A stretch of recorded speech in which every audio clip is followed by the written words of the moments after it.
In the rude days of King Richard and King John, there were many great woods in England. The most famous of these was Sherwood Forest, where the king often went to hunt deer. In this forest, though, there lived a band of daring men called outlaws. There they spent their time roaming about among the trees, hunting the king's deer, and robbing rich travelers that came their way. There were nearly 100 of these outlaws, and their leader was a bold fellow called Robin Hood. They were dressed in suits of green and armed with bows and arrows, and sometimes they carried long wooden lances. Whenever they had taken anything, it was brought and laid at the feet of Robin Hood, whom they called their king. He then divided it fairly among them, giving to each man his just share. Robin never allowed his men to harm anybody but the rich men, who lived in great houses and did no work. Robin was always kind to the poor, though, and he often sent help to them.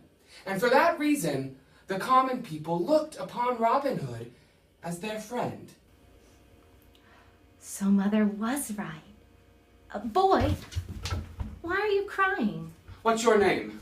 Wendy Mora Angela Darling. And yours? Peter Pan. Oh, it's a nice name. Yes. Where do you live? Second to the right, and then straight on till morning. That's a funny address. No, it isn't. I mean, is that what they put on letters? I don't get any letters. On your mother's letters, then? I don't have a mother. Oh, I see. So that's why you were crying. No, it wasn't.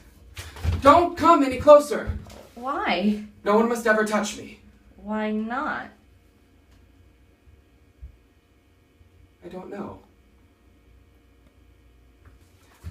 I can't get my shadow to stick back on. You need to sew it on. What so? I'll show you. Sit down. I'll be as gentle as I can. But it may hurt a bit. I never cry. Oh, don't you? Next foot. Stand up. Oh.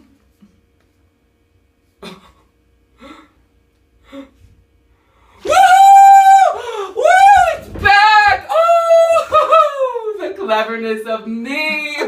Because of course I did nothing. Oh, well, you did a little. Oh, well, seeing as I'm so useless.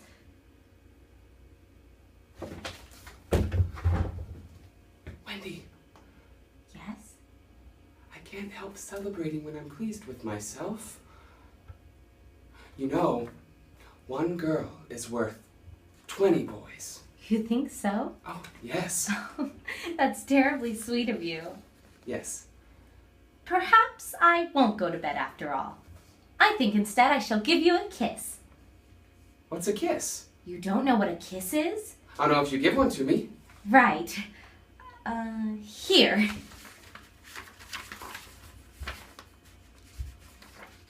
Shall I give you a kiss? If you like.